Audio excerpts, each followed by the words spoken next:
Hello दोस्तों, तो कैसे हैं आप लोग। आई होप कि आप बहुत अच्छे होंगे। आपका बहुत बहुत स्वागत है हमारे यूट्यूब चैनल इंजीनियरिंग एक्सप्रेस पे।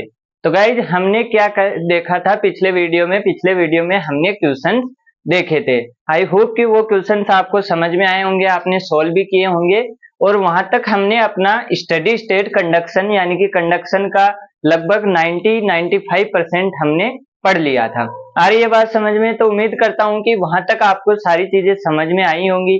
अगर समझ में नहीं आई हैं तो एक बार उन चीजों को क्लियर कर लो, क्योंकि आगे का पढ़ने का मजा तभी आएगा जब आपको पीछे की चीजें क्लियर होंगी, वरना तो आपके सिर्फ बोझ बढ़ेगा, बाकी कुछ नहीं होगा, देखने से कुछ नहीं होगा। ठीक है, तो हमने वो बातें कर ली थी और हमने किसके बारे में पढ़ लिया था, स्टडी स्टेट कंडक्शन के बारे में। आज हम शुरू करेंगे अनस्टडी स्टेट कंडक्शन के बारे में। तो सबसे पहले मैं थोड़ा इसका बेसिक बता देता हूं। हमारे पास क्या है अनस्टडी स्टेट कंडक्शन। सबसे पहले हमने कंडक्शन की बातें कर ली थी कि कंडक्शन होता क्या है। कंडक्शन हमारे पास बेसिकली होता क्या है, जब भी आपके पास हीट ट्रांसफर होता है, और हीट ट्रांसफर कैसा हीट ट्रांसफर कि दो बॉडी आपके पास क्या है फिजिकल कांटेक्ट में, यानी कि आपस में उनके पास क्या है दो सॉलिड्स हैं और दोनों क्या है फिजिकल कांटेक्ट में है, तो उनके बीच में क्या होगा कंडक्शन होगा। सॉलिड भी हो सकते हैं, लिक्विड भी हो सकते हैं, लेकिन वो क्या होने चाहिए फिजिकल कांटेक्ट में होने चाहिए। ठीक है, फिर हमने क्या देखा था स्टडी स्टेट कंडीशन। और स्टडी स्टेट कंडीशन क्या बोलता था कि जो आपका टेम्परेचर है वो किसका फंक्शन होना चाहिए, स्पेस का। आ रही है बात समझ में, वो किसका फंक्शन होना चाहिए, स्पेस का। यानी कि स्टडी स्टेट अगर बात करें सिर्फ स्टडी स्टेट की, तो वो क्या होता है कि आपकी जो भी चीज है जिसको आप एनालाइज कर रहे हैं वो टेम्परेचर के साथ चेंज नहीं हो रही है, टाइम के साथ चेंज नहीं हो रही है, उसको हम क्या बोलते हैं स्टडी स्टेट। और अगर टाइम के साथ चेंज हो रही है तो हम उसको क्या बोलते हैं अनस्टडी स्टेट। ये तो हुआ हमारा स्टडी स्टेट और अनस्टडी स्टेट। फिर आता है स्टडी स्टेट कंडक्शन, यानी कि अब कहा किसकी बातें होंगी, टेम्परेचर की। तो हमारा टेम्परेचर टाइम के साथ चेंज ना होके किसके साथ चेंज होता है, स्पेस के साथ। वो सब आपने देखा ही था कि आपके पास वॉल थी, सिलेंडर था, स्फीयर था, तो वहां पे क्या हो रहा था, ऐसा कोई भी चीज नहीं आया था जहां पे हमने टेम्परेचर के टाइम के बारे में बात करी थी।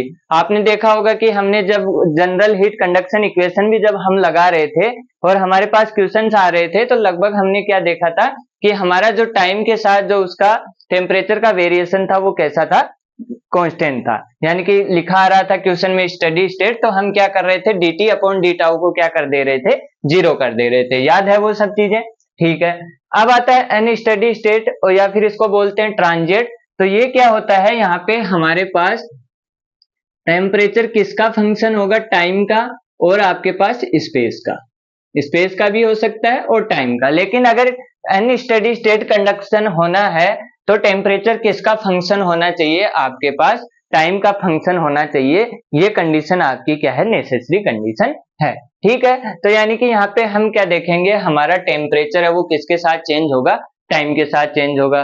ठीक है, फिर हमारे पास इसके अंदर दो मेथड आते हैं। पहला होता है पीरियोडिक अनस्टडी स्टेट और दूसरा होता है नॉन पीरियोडिक। यानी कि पीरियोडिक अनस्टडी स्टेट क्या होता है कि आपके पास जैसे चीजें टाइम के साथ तो चेंज हो रही है, यानी कोई चीज है या टेम्परेचर मान लो या किसी की पोजीशन मान लो या कुछ भी मान लो, वो टाइम के साथ चेंज हो रही है, लेकिन वो क्या हो रही है, एक पीरियड में चेंज हो रही है।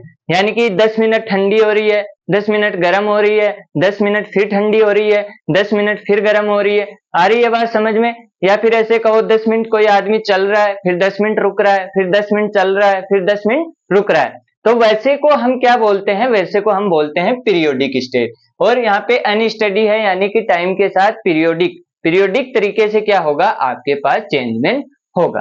फिर आता है हमारे पास नॉन पीरियोडिक अनस्टडी स्टेट, यानी कि यहाँ पे आपका टेम्परेचर है, टेम्परेचर की बातें करेंगे तो टेम्परेचर है वो क्या होगा, टाइम के साथ चेंज नहीं होगा, यानी एक पीरियड में चेंज नहीं होगा, वो चेंज होगा, लेकिन कैसे होगा वो सारी चीजें हमको मालूम नहीं रहेंगी। जैसे आपको पता ही है, आप कोई अंडा बॉईल करते हो या फिर सब्जी बनाते हो या चावल बनाते हो, वो अलग अलग चीजें हैं, तो वहां पे क्या होता है, कंडक्शन होता है, और वहां पे हमारे पास अनस्टडी स्टेट कंडीशन है, क्योंकि एक फिक्स पीरियड में हम वो नहीं कर रहे होते हैं। आ रही है बात समझ में। तो हमारे पास यहाँ पे हमको पीरियोडिक हमारे सिलेबस में नहीं रहता है, बीटेक के सिलेबस में पीरियोडिक स्टडी स्टेट हमको नहीं पढ़ना होता है। हमको क्या पढ़ना होता है, नॉन पीरियोडिक अनस्टेडी स्टेट। तो इसके अंदर हम 3 मेथड पढ़ेंगे। सबसे पहले हमारे पास आता है lumped analysis method. Lumped analysis method आता है, फिर आता है हमारे पास हेसलर चार्ट मेथड, और तीसरा होता है हमारे पास एरर फंक्शन मेथड, जिसको भी हम नहीं पढ़ेंगे, हम सिर्फ ये 2 मेथड पढ़ेंगे। आ रही है बात समझ में? तो हमारे पास क्या चीज आई, अगर बात करें तो सबसे पहले 2 टाइप का कंडक्शन होता है, स्टडी अनस्टडी। अनस्टडी में हमने देखा पीरियोडिक अनस्टडी, नॉन पीरियोडिक, और उसमें से हमको कौन सा पढ़ना है, नॉन पीरियोडिक। और फिर हमने 3 मेथड देखे, लम्प्ड एनालिसिस जिसको, ठीक है, और फिर हमने देखा हेसलर चार्ट मेथड, फिर हमने देखा एरर फंक्शन मेथड। इन 3 मेथड्स में हमको थर्ड वाला नहीं पढ़ना होता है, ऊपर वाले 2 पढ़ने होते हैं। तो हमको ओवरऑल कितनी चीजें पढ़नी है, यहां से लेके यहां तक। तो अब चलिए शुरू करते हैं हमारे पास अपना अनस्टडी स्टेट। अब देखते हैं हमारा अनस्टडी स्टेट कंडक्शन। तो इनको अभी ध्यान मत दो, ये मैंने क्यों लिखे हैं अभी आपको पता लग जाएगा। अब मान लीजिए हमारे पास क्या है, एक बॉडी, यानी कि ये बॉडी क्या है, हॉट है। हॉट हो सकती है, कोल्ड भी हो सकती है।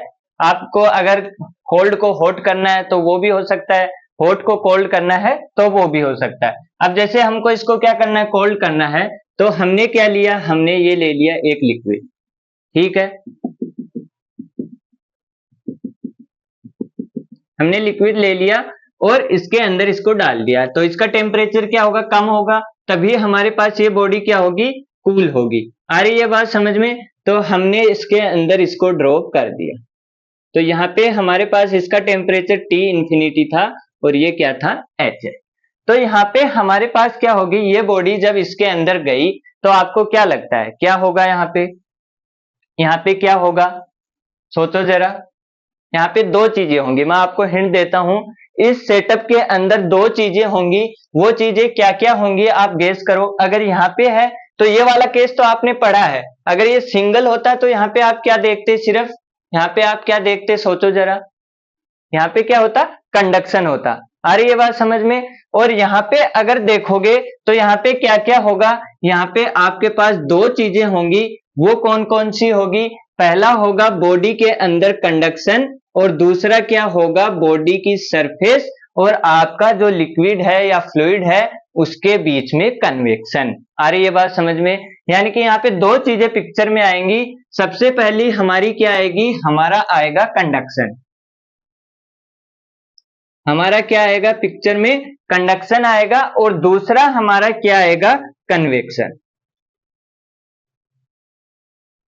आ रही है बात समझ में? पहला आपके पास क्या होगा, कंडक्शन होगा, और दूसरा कन्वेक्शन होगा। इतना तो आप समझ रहे हैं।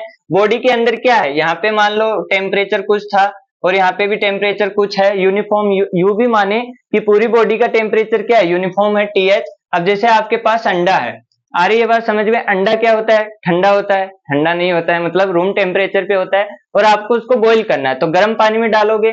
अब ऐसा तो है नहीं कि जैसे ही गर्म पानी में डाला और वो एक साथ पूरा क्या हो गया, पक गया, ऐसा नहीं होता है। सबसे पहले वो यहाँ से गर्म होगा, यहाँ पे गर्म होगा, यहाँ पे गर्म होगा, यानी कि यहाँ से वो किससे हीट लेगा, इससे किसके द्वारा हीट लेगा, वो कन्वेक्शन से, और फिर अंदर अपने सेंटर पे किससे पहुंचाएगा, कंडक्शन से। आ रही है बात समझ में?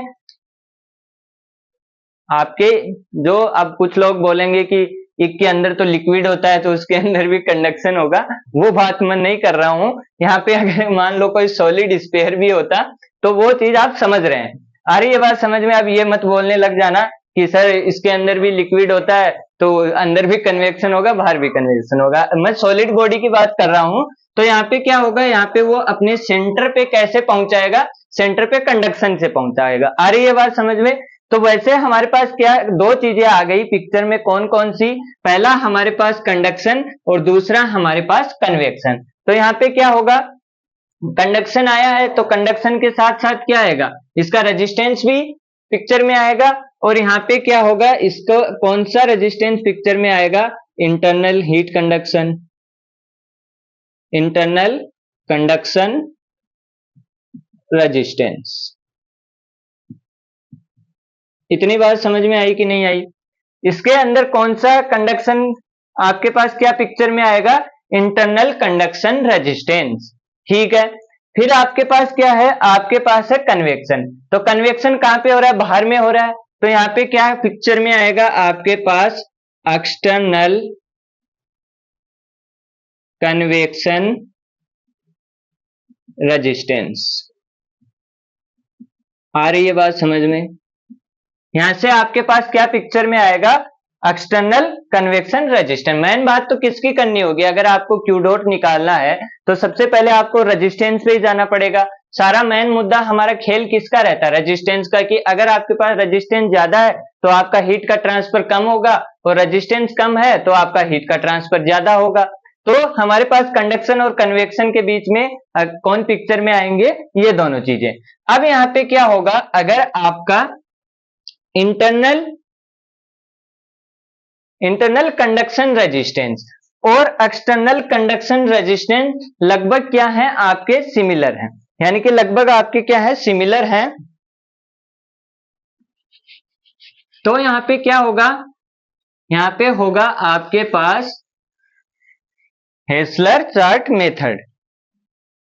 यानी कि अगर मैं बात करूं ICR और किसकी, इसको मैं लिख देता हूं ICR और इसको मैं लिख देता हूं ECR, छोटा करने के लिए, external convection resistance, internal conduction resistance. तो ये दोनों अगर सिमिलर हैं यानी कि लगभग सेम हैं, तो यहाँ पे आप कौन सा मेथड लगाओगे, आप लगाओगे हेसलर चार्ट मेथड। ठीक है, और अगर आपका ICR लेस देन है किससे, ECR से, यानी कि आपका एक्सटर्नल कन्वेक्शन रेजिस्टेंस ज्यादा है और इंटरनल कन्वेक्शन रेजिस्टेंस कम है, तो आपके पास क्या लगेगा, लम्प्ड एनालिसिस मेथड। और आपका ICR ग्रेटर है ECR से, तो आपके पास क्या लगेगा, एरर फंक्शन मेथड लगेगा।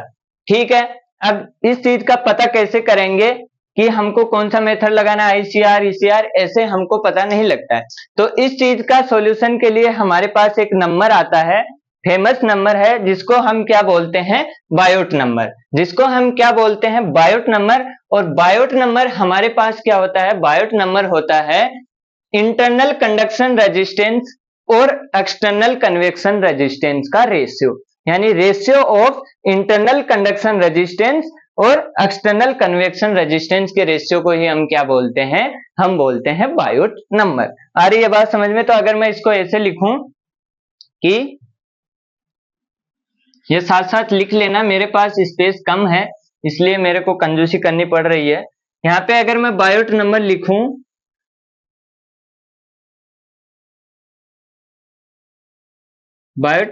तो वो क्या होगा, वो होगा internal conduction resistance upon external conduction resistance, यानी कि ये हमारे पास बायोट नंबर होगा और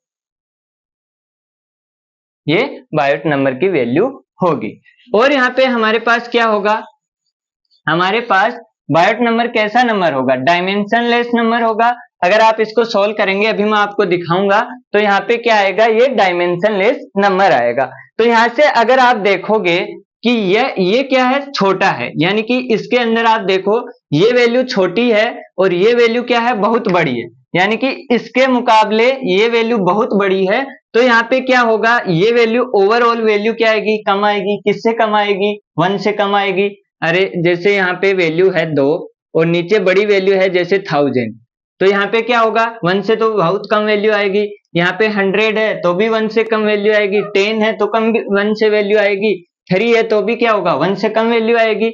यानी कि ये ज्यादा है इससे, तो यहाँ पे क्या होगी, 1 से कम वैल्यू आएगी। और अगर हमारा बायोट नंबर क्या हुआ, बायोट नंबर लेस देन 0.1 हुआ, तो आपके पास कौन सा मेथड लगेगा, आपके पास मेथड लगेगा लम्प्ड एनालिसिस मेथड। ये बात दिमाग में बसा लो, अच्छे से बसा लो।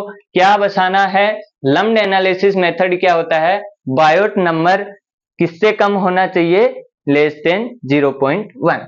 ठीक है, अगर दोनों सिमिलर से हैं तो यहाँ पे हमारे पास कंडीशन आती है, बायोट नंबर होना चाहिए 0.1 से ग्रेटर और 100 से कम। और ये तो आपके पास क्या बचा, बायोट नंबर क्या हो सकता है, ग्रेटर देन 100।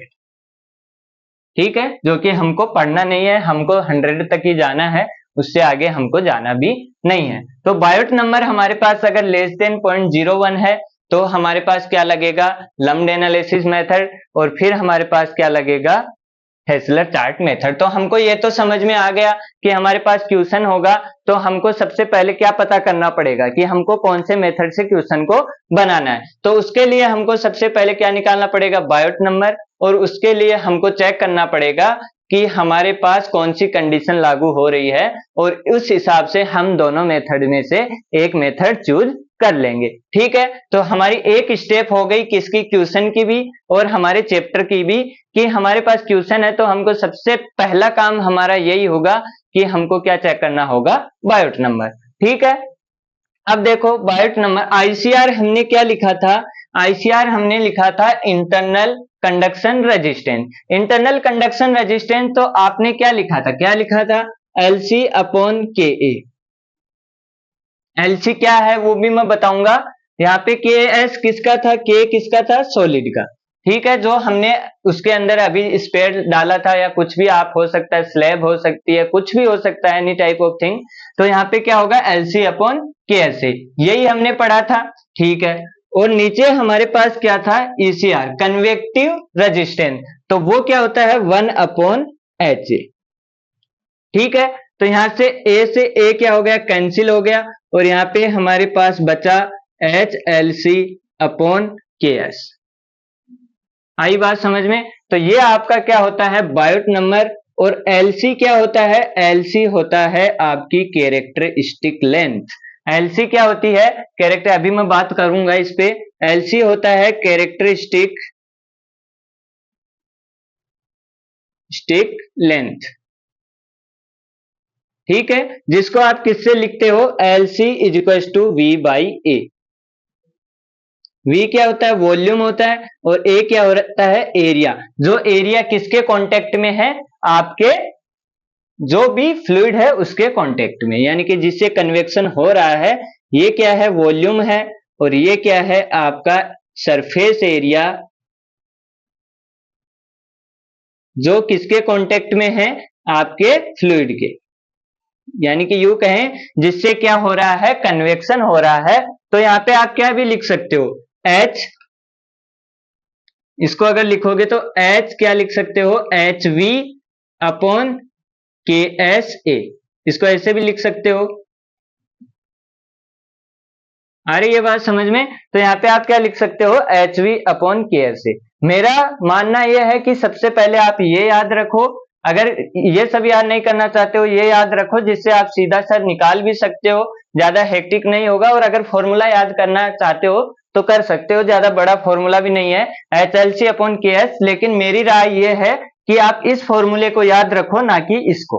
ठीक है, एच एल सी अपॉन के एस याद रखो, ताकि आपको ज्यादा याद रहेगा। अगर ये याद रहता है तो ये भी रख लो, लेकिन मेरा मानना है कि यहाँ पे ये चीज आप याद रखो। ठीक है, तो यहाँ पे क्या हो गया, एच एल सी अपॉन के एस। अब आपको एक चीज देख के समझ में आ रही होगी कि अगर आपको बायोट नंबर क्या करना है, यहाँ पे बहुत कम करना है, यहाँ पे बहुत कम बायोट नंबर करना है, तो आपका केएस क्या होना चाहिए, आपका केएस क्या होना चाहिए, बहुत बड़ा होना चाहिए। आ रही है बात समझ में, केएस क्या होना चाहिए, बड़ा होना चाहिए। और एच क्या होना चाहिए, एच होना चाहिए बहुत कम। और वी और ए तो अपने फिक्स हैं, उनमें तो हम चेंजमेंट नहीं कर सकते। लेकिन हमारे पास जो अपना केएस है वो क्या होना चाहिए, बहुत बड़ा होना चाहिए। और आपका जो क्या है, एच है, यानी कन्वेक्टिव है, कन्वेक्टिव ट्रांसफर कोफिशिएंट है, हीट ट्रांसफर कोफिशिएंट, वो क्या होना चाहिए, कम होना चाहिए। आ रही है बात समझ में।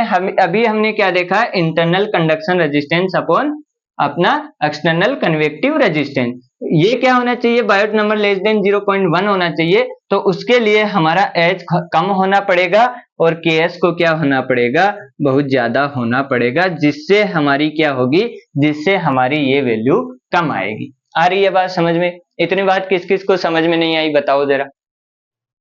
ठीक है, ये सारा नोट कर लो, या फिर क्या ले लो, स्क्रीनशॉट ले लो। अब आप देखो हम एलसी कैसे निकालते हैं। एलसी डिफरेंट डिफरेंट केस के लिए अगर मैं आपको दिखाऊं थोड़ा सा हटके, तो आप कैसे निकालेंगे इसका, या तो स्क्रीनशॉट ले लो या ऐसा का ऐसा बना लो।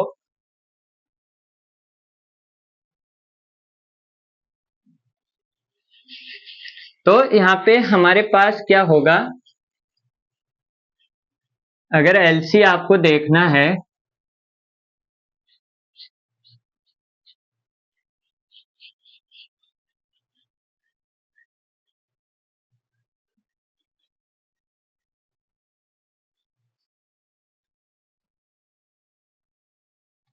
पहले यूनिट की बात कर लेते हैं बायोट नंबर की।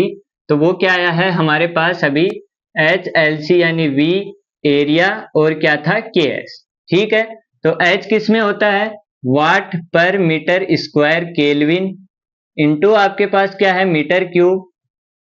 ठीक है, नीचे क्या है आपके पास एरिया यानी कि मीटर स्क्वायर, और ये क्या है वाट पर मीटर केल्विन, यही है। तो यहां से क्या हो जाएगा, यहां से हो जाएगा आपके पास वाट मीटर, ऊपर मीटर बचा केल्विन, और नीचे क्या बचा वाट मीटर पर केल्विन। तो ये के से के कैंसिल, इससे ये कैंसिल, यानी कि आपके पास क्या बचा, यहाँ पे कोई भी यूनिट नहीं आई, यानी कि ये क्या है एक डायमेंशनलेस नंबर है। आ गई बात समझ में, इसकी कोई डायमेंशन नहीं है क्योंकि सारी चीजें आपके पास क्या हो गई, कैंसिल हो गई। तो ये मैं आपको दिखा भी दिया।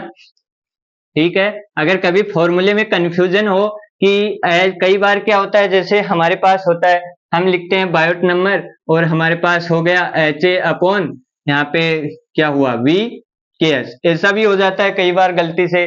कई बार हम के को ऊपर ले जाते हैं, मतलब किसी भी टाइप की मिस्टेक हो जाए और आपको लगे कि हम इसमें कंफ्यूज में हैं, तो आपको क्या कर लेना है, तुरंत से डायमेंशन यानी कि उसकी यूनिट रख के देख लेना। अगर यूनिट सारी कैंसिल हो रही हैं तो आपके पास जो फॉर्मूला है वो क्या है, सही है। आ रही है बात समझ में, तो वो आप देख के चेक कर सकते हो।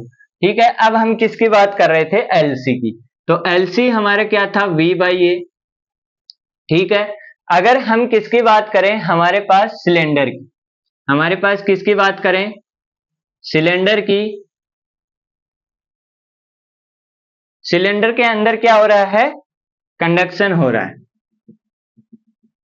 ठीक है, तो यहाँ पे v क्या होगा, यहाँ पे v होगा पाई आर स्क्वायर एच, और अपॉन में क्या आएगा आपके पास इसका एरिया, तो वो क्या होगा pi r square 2 pi r square plus 2 pi r l, यही होगा। तो यहां से क्या हो जाएगा, यहां से पाई कैंसिल हो जाएगा, आर से आर कैंसिल हो जाएगा, यहाँ पे बचेगा आर एच, और यहाँ पे क्या है आपके पास, अगर देखें तो ये एच और एल एक ही बात है। तो यहाँ पे अगर पूरा डूबा हुआ है, यानी कि ये पूरा इसमें क्या है बाहर आउट पे लगा हुआ है, तो हमारे पास ऐसा होगा। अब इसको सिंप्लीफाई कर सकते हैं, और ये कितना आ जाएगा, यहाँ पे 2r बचेगा प्लस में 2 और h, ऐसा ही बचेगा कुछ।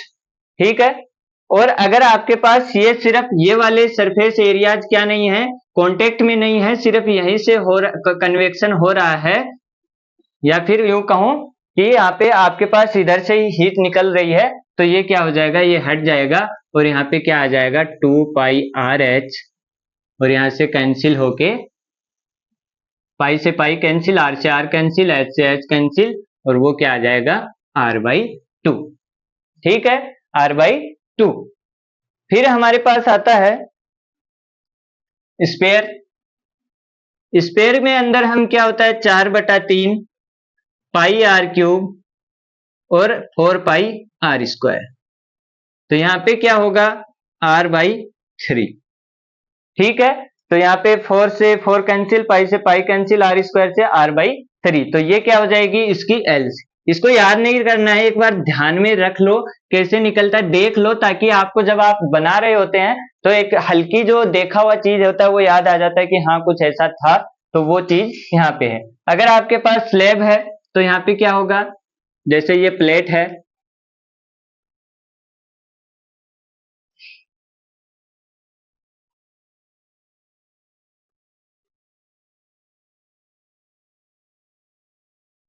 ये प्लेट है और इसकी थिकनेस कितनी है, टी है, ये बी है, और ये क्या है, ये ए है।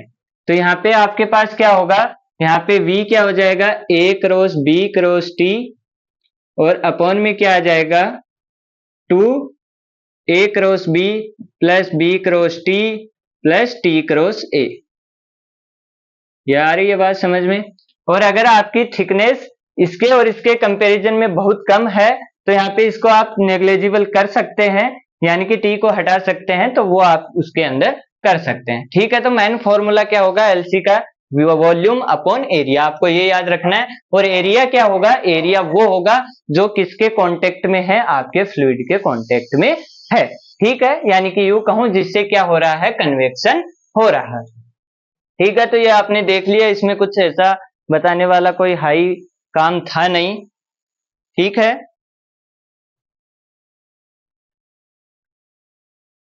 अब देखते हैं लम्प्ड एनालिसिस मेथड।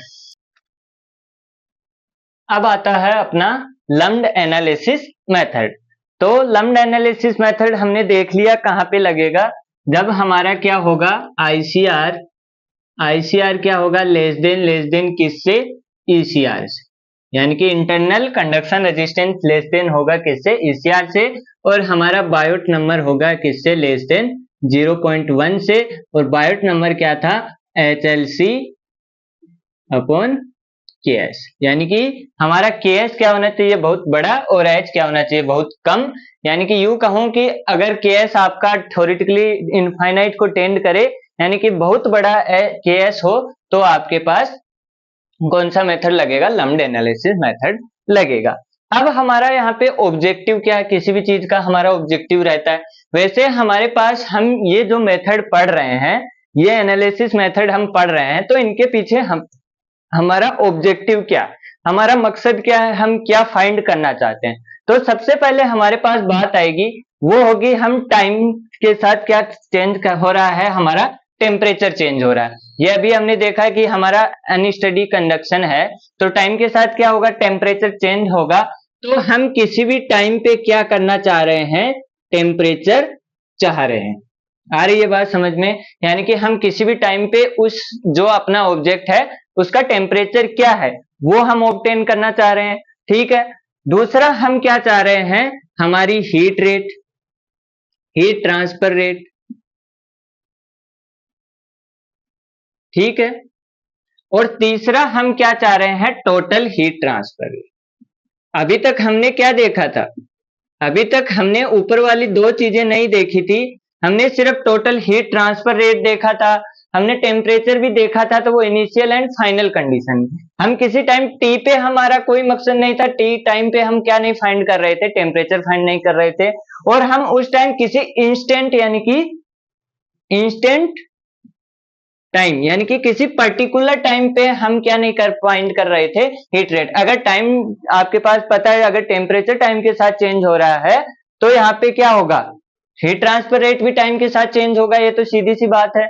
तो यहाँ पे क्या होगा, इंस्टेंट हीट ट्रांसफर का भी कॉन्सेप्ट आएगा, यानी कि हम किसी पॉइंट, यानी किसी पर्टिकुलर टाइम पे भी हम क्या करेंगे, पर्टिकुलर टाइम पे भी हम अपना हीट ट्रांसफर रेट निकाल सकते हैं। और तीसरा हमारा मकसद क्या होगा, वो होगा टोटल हीट ट्रांसफर रेट निकालना, यानी कि यूं कहूं टोटल हीट ट्रांसफर निकालना। तो ये तीन ऑब्जेक्टिव हमारे इस मेथड के रहेंगे। पहला हमारा टेम्परेचर, टाइम के साथ टेम्परेचर निकालना, दूसरा हमारा इंस्टेंट हीट ट्रांसफर रेट निकालना, और तीसरा हमारा टोटल ट्रांसफर। ठीक है, ठीक है। अब देखो, अब यहाँ पे हमारे पास क्या होता है, जैसे मैंने अभी वो बॉडी ली थी, तो यहाँ पे वो बॉडी हमारे पास फिर से बना लो वही डायग्राम।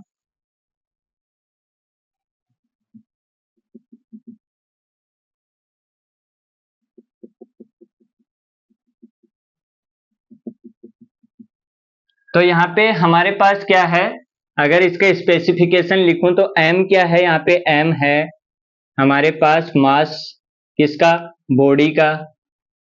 ठीक है, c है हमारे पास स्पेसिफिक हीट कैपेसिटी, ये चीजें हमको पता है। अरे भाई, हमारे पास कोई ऑब्जेक्ट है तो उसका मास हमको पता है, स्पेसिफिक हीट कैपेसिटी हमको पता है। ठीक है, फिर हमारे पास क्या है, रो हमको मालूम है। ठीक है, वी हमको मालूम है। ठीक है, हमारे पास जो हॉट फ्लूइड है उसका टेम्परेचर हमको मालूम है, ठीक है, हमको Ks मालूम है,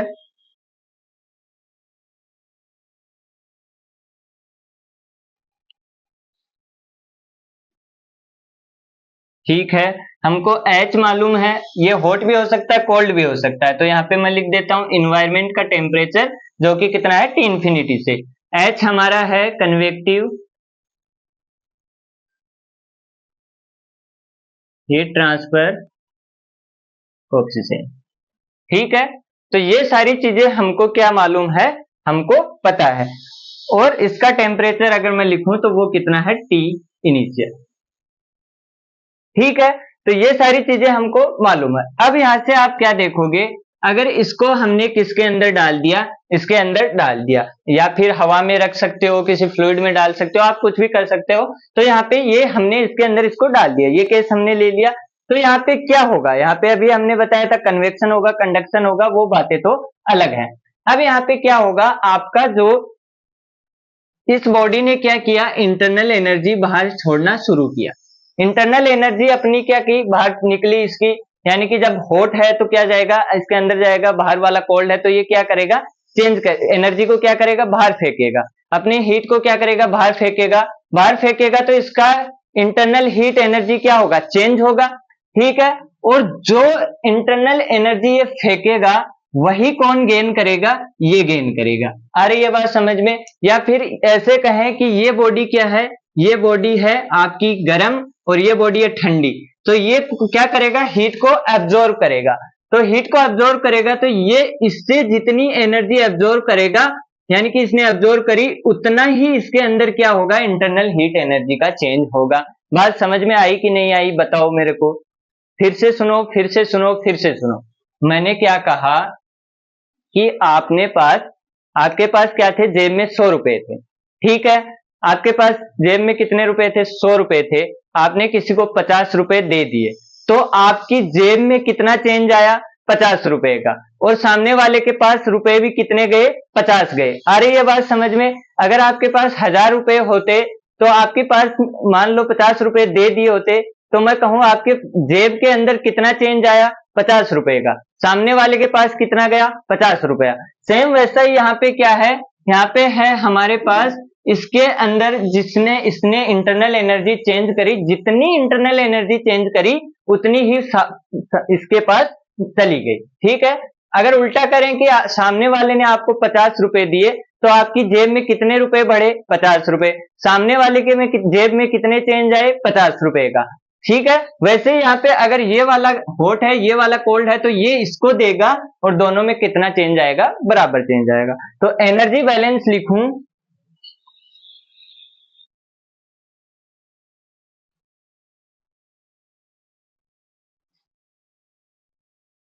एनर्जी बैलेंस क्या होगा, चेंज इन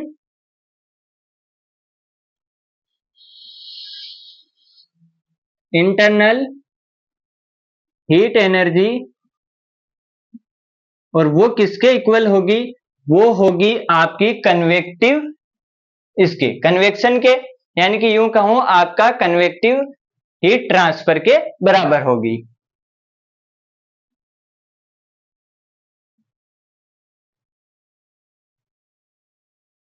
ठीक है, इंटरनल एनर्जी में जो भी चेंज आया वो किसके बराबर होगा, कन्वेक्शन हीट ट्रांसफर के बराबर होगा। तो यहां से आप क्या लिखोगे, यहां से आप लिख सकते हो चेंज आएगा तो कैसे होगा, इसकी एनर्जी अभी हम क्या मान रहे हैं, कम मान रहे हैं, यानी कि कम हो रही है, तो क्या होगा mc dt upon D tau. Change in temperature किसके साथ, टाइम के साथ, टाउ क्या है, टाइम, ठीक है। यही पढ़ते थे, mc डेल्टा टी पढ़ते थे कि नहीं, थर्मोडायनेमिक्स में पढ़ा है कि नहीं, mc डेल्टा टी पढ़ा है। तो यहाँ पे स्मॉल चेंज है dt अपॉन डी टाउ, और कन्वेक्शन अभी हमने देखा है तो वो क्या होगा, H A T minus T infinity, ठीक है। अब यहाँ पे आपके पास उधर t का फंक्शन है तो उसको इधर लेके आओ, तो यहाँ पे क्या होगा, dt upon T minus T infinity, और ये उधर चला गया तो ये क्या बन गया, एच ए, और ये अपना माइनस साथ लेके आ गया mc और डी टाउ, ठीक है। अब इसको इंटीग्रेट कर दो, कहां से कहां तक, आपको इंटीग्रेट करना है 0 से टाउ तक, यानी कि टाइम t तक, और इधर क्या आएगा, टी इनिशियल कितना था अपना, टी था, टी इनिशियल था, और एंड में अगर किसी टाइम टी पे देखोगे तो वो कितना हो जाएगा, टी हो जाएगा। तो इसका इंटीग्रेशन करोगे तो क्या बनेगा, ln T minus T infinity, ये आना चाहिए आपको, और यहाँ पे टी आई minus T infinity, sorry T, और यहाँ पे क्या होगा minus H A upon M C, और ये टाउ। ठीक है, फिर हमारे पास क्या आएगा यहाँ पे ln T minus T infinity, और यहाँ पे क्या होगा minus ln T I minus T infinity, तो मैं उसको यहीं पे लिख देता हूं, तो यहाँ पे क्या आ जाएगा,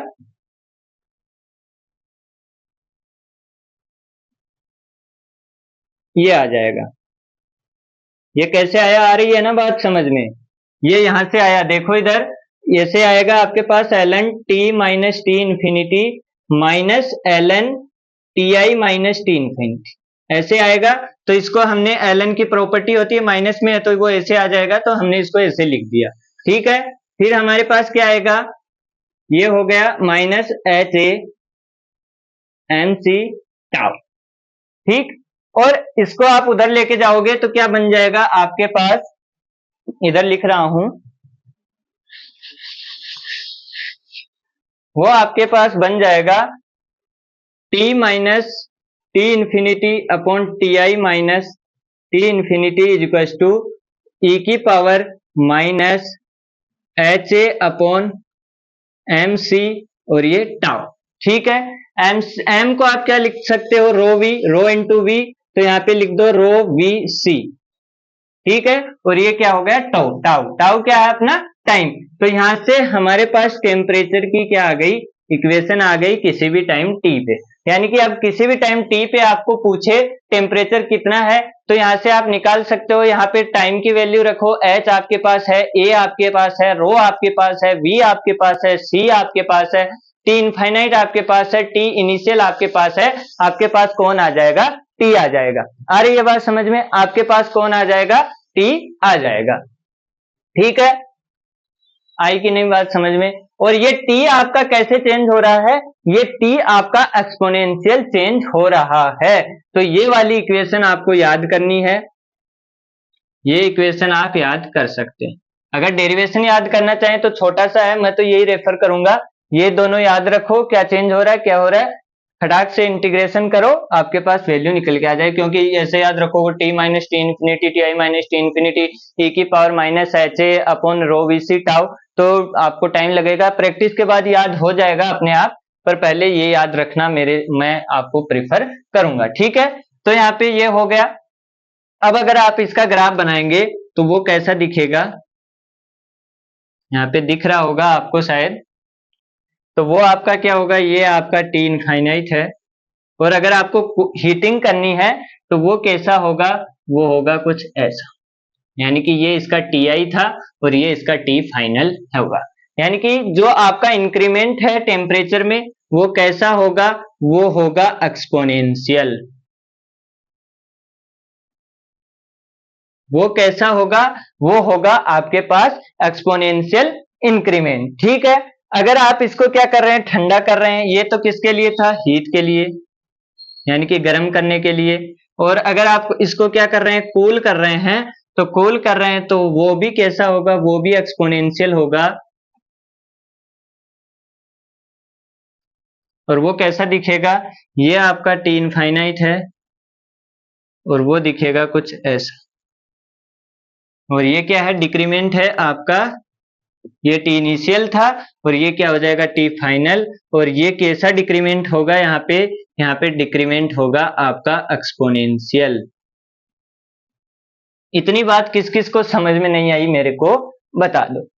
आ रही है बात समझ, आप थोड़ा साफ सुथरा बनाना, मेरे पास जगह कम है इसलिए मैंने यहाँ पे ऐसा बना दिया है, आप थोड़ा अच्छे से क्लीन से स्केल से बना लेना।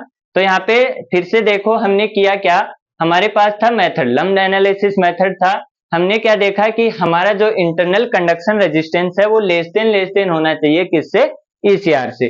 ठीक है, या फिर यूं कहूं, इसको आप छोड़ो, बायोट नंबर क्या होना चाहिए, 0.1। तो बायोट नंबर लेस देन 0.1 हुआ, ये कंडीशन लेके हम चल रहे हैं। तो हमारे पास एक क्या था, कुछ भी ऑब्जेक्ट था, ऑब्जेक्ट को हमने किस में डाला, फ्लूइड में डाला। तो हमने क्या देखा कि जो हमारा इंटरनल एनर्जी के अंदर चेंज आ रहा था वही किसके इक्वल था, कन्वेक्टिव हीट ट्रांसफर के। यानी कि जो इंटरनल हीट एनर्जी में चेंज हुआ वही किसने लिया, वही फ्लूइड ने लिया। ठीक है, फिर हमने क्या किया, हमने किया mc dt upon D tau, जो कि हम पढ़ते आ रहे हैं, थर्मो में भी हमने पढ़ा है कि mc डेल्टा टी क्या होता है, इंटरनल हीट चेंज। माइनस किस लिए आया, नेगेटिव इसलिए आया क्योंकि हमारा चेंज हो रहा है, यानी कि डाउन हो रही है energy. H A upon T minus T infinity, D T upon T minus T infinity, ये हमने इंटीग्रेट किया। इंटीग्रेट करके हमारे पास ये वाली वैल्यू आई, और ये किसके लिए वैलिड है, दोनों के लिए। अब कुछ लोग बोलेंगे अभी तो आपने बोला था कि इंटरनल एनर्जी बढ़ेगी अगर ये कोल्ड हुआ ये हॉट हुआ, तो यहाँ पे पॉजिटिव आना चाहिए। पॉजिटिव आएगा लेकिन वो टर्म यहाँ पे चेंज हो जाएगी। अगर आप ये वाली चीज लिखते हैं तो यहाँ पे अगर टी इनफाइनाइट लिखेंगे तो अभी ये हॉट है ये कोल्ड है, तो यहाँ पे ये क्या होगा, ये कम होगा। ठीक है, लेकिन अगर ये हॉट हुआ तो यहाँ पे एक नेगेटिव, यहाँ पे ये वैल्यू क्या होगी, बड़ी आएगी, ये वैल्यू बड़ी आएगी, तो ये वैल्यू बड़ी आएगी इससे, तो यहाँ पे एक नेगेटिव साइन और आएगा। समझ रहे हो, बात समझ में आई। अगर ये क्या है, कोल्ड है और ये हॉट है, ठीक है, तो यहां से तो क्या होगा, एनर्जी बाहर जाएगी, तो ये अपनी प्रॉब्लम सॉल्व हो जाएगी। लेकिन अगर उल्टा हुआ, ये हॉट है और ये कोल्ड है, सॉरी, हमने क्या देखा कि इंटरनल एनर्जी कम हो रही है, मतलब ये कोल्ड है ये हॉट है। ठीक है, तो इंटरनल एनर्जी बाहर आ रही है। अगर उल्टा हुआ तो इससे इधर जाएगी, तो अब आप बोलेंगे कि यहाँ पे तो पॉजिटिव आना चाहिए क्योंकि इंटरनल एनर्जी बढ़ रही है। तो यहाँ पे क्या होगा, यहाँ पे इसके कारण वो क्या हो जाएगा, मैनेज हो जाएगा, क्योंकि यहाँ पे जब आप घटाओगे तो यहाँ पे ये ओवरऑल वैल्यू जो नीचे वाली वैल्यू है वो क्या आ जाएगी, नेगेटिव आ जाएगी। अगर इंटरनल एनर्जी कम हो रही है तब तो ये वैल्यू पॉजिटिव आएगी, अगर इंटरनल एनर्जी बढ़ रही है तो ये वाली वैल्यू है इतनी इतनी, वो क्या आएगी, नेगेटिव आएगी। तो वो नेगेटिव इधर क्या हो जाएगा, मैनेज हो जाएगा। उसकी टेंशन आपको नहीं लेनी है, आपको सिर्फ यही केस याद रखना है कि आपकी इंटरनल एनर्जी कम हो रही है, तो अगर डेरिवेशन करो तो यहाँ पे minus M C delta T upon T, और ये करके हमने ये क्या कर लिया, इसका निकाल लिया, T minus T infinity upon T I minus T infinity equal to ई की power minus H A rho V C upon tau. अब हमारे पास एक चीज है, वो क्या है, वो है हमारे पास टी की इक्वेशन। टी की इक्वेशन है तो यहां से आप क्या निकाल सकते हो, इंस्टेंट हीट ट्रांसफर निकाल सकते हो कि नहीं, बताओ मेरे को, बोलो।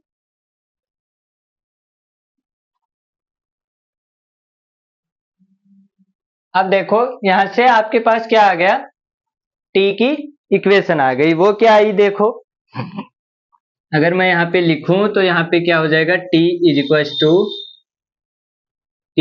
टू आपके पास ये आ गया टी इनफाइनाइट प्लस टी आई माइनस टी इनफाइनाइट ई की power minus H A rho V C tau, ये आ गया। ठीक है, तो अब इसकी हमको जरूरत है नहीं।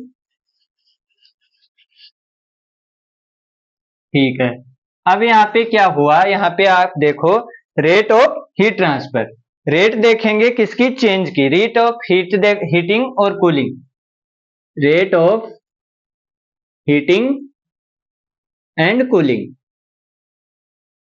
अगर वो आप देखें तो यहाँ पे क्या करेंगे, रेट देखने के लिए D T upon D tau ये करेंगे, तो टाइम के साथ ये तो क्या हो गया, जीरो हो गया, प्लस ये वाली टर्म आपके पास टी आई माइनस टी इनफाइनाइट, और यहाँ पे क्या बना, ई की power minus H A rho V C tau, और यहाँ पे क्या आ जाएगा, minus H A upon rho V c. तो यहाँ पे ये वैल्यू क्या आ रही है, ओवरऑल वैल्यू अगर आप देखें तो वो क्या आ रही है, नेगेटिव आ रही है, नेगेटिव साइन आ रहा है, नेगेटिव आ रही है, और कैसा है, एक्सपोनेंशियल। तो यहाँ पे हमारे पास जो रेट ऑफ कूलिंग है या फिर रेट ऑफ हीटिंग है वो हमेशा क्या होगी, वो हमेशा डिक्रीज होगी, और कैसा डिक्रीमेंट होगा, एक्सपोनेंशियल। कैसा डिक्रीमेंट होगा, एक्सपोनेंशियल। तो ये चीज आप ध्यान में रखेंगे कि जब भी आपका पास क्या होगा, चेंज होगा किसके अंदर, आपकी जो रेट ऑफ कूलिंग है, रेट ऑफ हीटिंग है, ये तो आपको समझ में आ रहा होगा। जैसे मान लो आपने क्या किया था, ये पानी था, पानी था, पानी में अंडा डाला तो अंडा क्या था, मान लो आपका 30 डिग्री सेल्सियस पे था, पानी था 100 डिग्री सेल्सियस पे। अब क्या हुआ, अंडा जब आपने तुरंत डाला तो उसने क्या किया, जल्दी जल्दी उसका टेम्परेचर चेंज हुआ, जल्दी जल्दी टेम्परेचर चेंज हुआ तो यहाँ पे हीट रेट क्या थी, ज्यादा थी, हीटिंग की रेट क्या थी, ज्यादा थी, जल्दी जल्दी ये हीट हो रहा था। लेकिन जैसे ये 80-90 पे पहुंच जाएगा तो वही स्पीड रहेगी क्या, बताओ, वो स्पीड नहीं रहेगी। यानी कि जैसे ये 30 से 40 पे, 40 से 50 पे, 50 से 60 पे पहुंचेगा तो इसकी हीटिंग होने की रेट क्या हो जाएगी, कम हो जाएगी, क्योंकि अब टेम्परेचर क्या आ रहे हैं, लगभग दोनों सेम आ रहे हैं, टेम्परेचर ग्रेडियंट कम हो रहा है, तो टेम्परेचर ग्रेडियंट कम हो रहा है तो आपके पास हीट ट्रांसफर रेट भी क्या हो जाएगी, चेंज हो जाएगी। वैसे ही अगर कूलिंग की बात करें तो कूलिंग भी अगर आप किसी चीज को कूल करोगे तो अगर हॉट चीज है तो सबसे पहले आप उसको कूलेंट में डालोगे तो क्या होगा, जल्दी जल्दी ठंडी होगी और फिर क्या हो जाएगा, एक टाइम के बाद वो क्या होती है, उसकी रेट में डाउन डिक्रीमेंट आता जाता है। तो वो डिक्रीमेंट कैसा आएगा, वो डिक्रीमेंट हमारे पास आएगा एक्सपोनेंशियल, यानी कि ये कर्व कैसा होगा, एक्सपोनेंशियल। और डिक्रीमेंट को कौन शो कर रहा है, आपका नेगेटिव साइन, और एक्सपोनेंशियल आपके पास फंक्शन है तो वो कैसा होगा, एक्सपोनेंशियल डिक्रीमेंट होगा। ठीक है, अब देखते हैं हम इंस्टेंट हीट ट्रांसफर।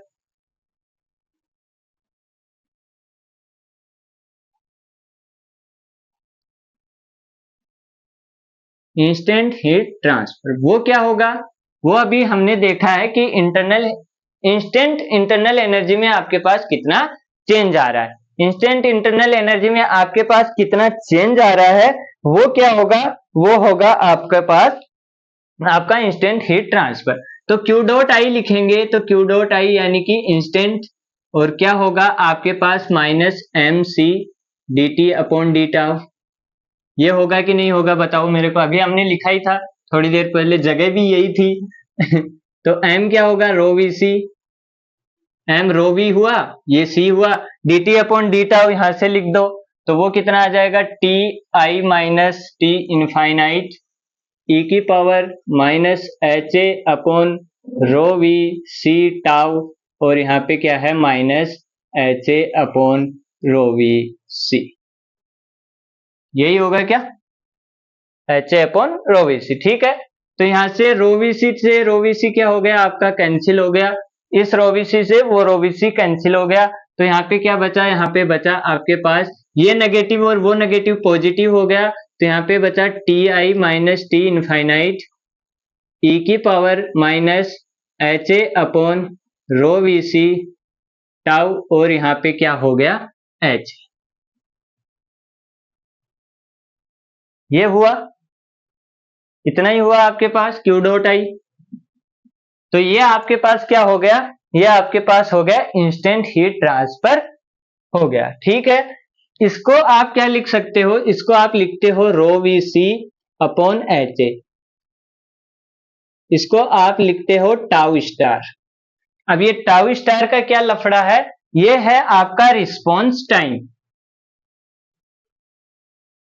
ये सिर्फ डिफाइन करने के लिए है, रिस्पॉन्स टाइम, यानी कि आपके पास कोई भी चीज है, जैसे आपने कोई इंस्ट्रूमेंट लिया तो वो क्या होता है, वो एक टाइम लेता है, उसका एक स्पेसिफिक टाइम होता है कि वो कितनी देर में रिस्पॉन्स करेगा। जैसे आपने अभी मान लीजिए कभी थर्मामीटर यूज किया होगा, बीमार हुए होंगे, तो आपके पास क्या, डॉक्टर जब उसका यूज करता है तो आपको उसको मुंह में लेने के लिए रखता है, यानी कि बोलता है कि थोड़ी देर इसको मुंह में लेके रखो, तो वहां पे क्या होता है कि उस थर्मामीटर का एक रिस्पॉन्स टाइम, ऐसे नहीं कि उसने ऐसे टच किया, उसने सब कुछ बता दिया, ऐसा वहां पे नहीं होता है। तो वहां पे क्या होगा, एक रिस्पॉन्स टाइम होगा, यानी कि कोई भी जो इंस्ट्रूमेंट है उसके लिए एक स्पेसिफिक टाइम होता है कि इस स्पेसिफिक टाइम में वो जो आप वैल्यू मेजर करना चाह रहे हैं उसकी वैल्यू तक पहुंच जाएगा। तो वो उसके हर इंस्ट्रूमेंट की एक लिमिट होती है, तो उसको हम क्या बोलते हैं, rho V C upon H A, यानी कि टाउ स्टार, जो क्या होता है, रिस्पॉन्स टाइम। और हम क्या चाहते हैं कि हमारा रिस्पॉन्स टाइम क्या हो, हमारा रिस्पॉन्स टाइम कम से कम हो। आ रही है बात समझ में, हमारा रिस्पॉन्स टाइम क्या हो, हमारा रिस्पॉन्स टाइम कम से कम हो। हम कभी ये नहीं चाहते कि हमारा रिस्पॉन्स टाइम ज्यादा हो, हमको बैठा रहना पड़े कि हम 1-2 घंटे मस्त बैठे, हाँ भाई आराम से कर लो, तो वो चीज हम नहीं चाहते हैं। आई बात समझ में, आपने क्या लिखा, आपने लिखा T minus T infinity upon T I minus T infinite is equal to ई की power minus H A upon rho V C tau, ये लिखा। तो यहाँ से अगर आप देखोगे कि अगर मैं एक चीज आपको बताना चाहूं कि यहाँ से आपके पास अगर H A rho V C tau ये है, इसको हमने मल्टीप्लाई कर दिया v इंटू ए इंटू के सी से के एस से, और इसको हमने डिवाइड भी कर दिया v इंटू ए इंटू के एस से। हमने मल्टीप्लाई कर दिया और हमने क्या कर दिया, डिवाइड कर दिया। ठीक है, तो यहाँ से हमारे पास क्या आया, अगर इसको देखोगे तो यहाँ से हमने ये h ले लिया, ये v ले लिया, है ना, और हमने क्या ले लिया, ये ले लिया, तो हमने और a ले लिया, तो हमने क्या क्या ले लिया, एच वी अपॉन के एस ए, ये चीजें हमने ले ली इसके अंदर से। और हमारे पास बच क्या क्या गया, a और a क्या हो गया, ए स्क्वायर के S upon rho V C, V square हो गया, और c ये बच गया। ठीक है, तो यहाँ पे v अपॉन ए क्या होता है, v अपॉन ए होता है हमारा LC, वो अभी हमने देखा था v अपॉन ए क्या होता है, LC होता है। तो ये क्या बना, HLC अपॉन के एस, ये चीज तो आपकी देखी हुई होगी, ये चीज तो आपकी क्या है, देखी हुई है। और ये क्या है, बायोट नंबर, अभी अभी हमने बताया था HLC अपॉन के एस। फिर हमारे पास क्या है, ए स्क्वायर के S upon rho V square C. अब आपने क्या पढ़ा था, के एस अपॉन रो वी, ये पढ़ा था, तो इसको और इसको हमने अलग अलग ले लिया, तो हमारे पास क्या बचा, ए स्क्वायर, और यहाँ पे क्या बचा, रो सी, यहाँ पे रो सी, और यहाँ पे क्या बचा, वी स्क्वायर। ठीक है, तो ये आपके पास क्या बन गया, ये आपके पास बन गया अल्फा, और ये क्या बन गया, अगर ए को नीचे ले आऊं तो यहाँ पे 1 और यहाँ पे ए स्क्वायर, तो ये क्या बन गया, एलसी स्क्वायर। ये एलसी स्क्वायर बना। किस किस को समझ में नहीं आया मेरे को बताओ, बताओ मेरे को। हमने क्या किया, v से a से के एस से ऊपर मल्टीप्लाई किया, डिवाइड किया, कोई फर्क पड़ेगा क्या, नहीं पड़ेगा। ठीक है, तो यहाँ से हमारे पास v बाई ए, इसको हमने साइड में ले लिया, HLC अपॉन के एस बना, वो क्या है हमारा बायोट नंबर। के एस अपॉन रो सी क्या है, अल्फा है, जो हम सबसे पहले हमने पढ़ा था। फिर हमारे पास LC स्क्वायर, तो यहाँ से हमारे पास क्या होगा, यहाँ से हमारे पास होगा के अपॉन रो सी, कुछ छूटा क्या, टाउ छूटा है ना, टाउ छूटा, तो वो टाउ कहां पे बचा, यहाँ पे बचा। ठीक है, तो यहां से हमारे पास क्या बन गया, ये बन गया HLC अपॉन के एस इंटू ये बना alpha tau upon LC square. ठीक है, तो ये वाली चीज क्या है, ये वाली चीज है हमारा बायोट नंबर, और ये हमारी चीज है फूरियर नंबर। एक नंबर और आता है आपके पास जिसको हम क्या बोलते हैं, फूरियर नंबर। आ रही है बात समझ में, जो कि क्या होता है, alpha tau upon LC square. Alpha tau upon LC square हमारे पास क्या होता है, हमारा फूरियर नंबर होता है। ठीक है, तो ये चीज बची थी, मैंने आपको बता दिया। तो यहाँ पे आपके पास क्या हो जाएगा, इस चीज को अब मैं फाइनल करके लिख रहा हूं, t minus T infinity upon T I minus T infinite is equal to, आपके पास क्या हो जाएगा, e की पावर माइनस एच ए, जो हमने सबसे पहले पढ़ा था, rho V C tau is equal to e की power minus tau upon tau star, जो कि अभी हमने पढ़ा था, टाउ स्टार क्या होता है, rho V C upon H A. Tau star is equal to हम क्या लिख सकते हैं, e की power Biot number into Fourier number. आई बात समझ में, यानी कि Biot number into Fourier number. तो अगर आपके पास क्या दिया हुआ है, आपको क्वेश्चन में बायोट नंबर दिया है, या फिर बायोट नंबर आप निकाल सकते हैं, फूरियर नंबर दिया हुआ है, या फिर फूरियर नंबर आप alpha tau upon LC square से निकाल सकते हैं, तो भी आप किसी टेम्परेचर T पे वेरिएशन निकाल सकते हैं। तो ये वाला फॉर्मूला आपको याद होना ही होना चाहिए। इस सारी चीजों से आप इंस्टेंट हीट ट्रांसफर भी निकाल लोगे, टोटल भी निकाल लोगे, लेकिन ये वाली चीज आपको याद होनी चाहिए, t minus T infinity upon T minus T आई माइनस टी इन्फिनिटी ई की power minus H upon rho V सी, टाउ टाउ क्या है, टाइम है, इज इक्वल टू ई की power minus tau upon tau star क्या है, कौन सा आपके पास रिस्पॉन्स टाइम कोएफिशिएंट है, ई की power minus Biot number into Fourier number, ठीक है। और फूरियर नंबर बायोट नंबर क्या है, बायोट नंबर है H L C by K S, और आपके पास फूरियर नंबर क्या है, फूरियर नंबर है alpha tau upon L C square.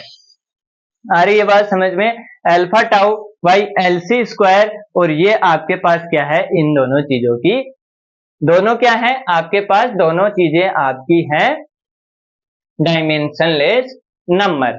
तो ये है आपका लम्प्ड एनालिसिस मेथड। कुछ छूटा है कि नहीं वो मैं आपको देख लेता हूं ताकि आपका सारा कंप्लीट हो जाए।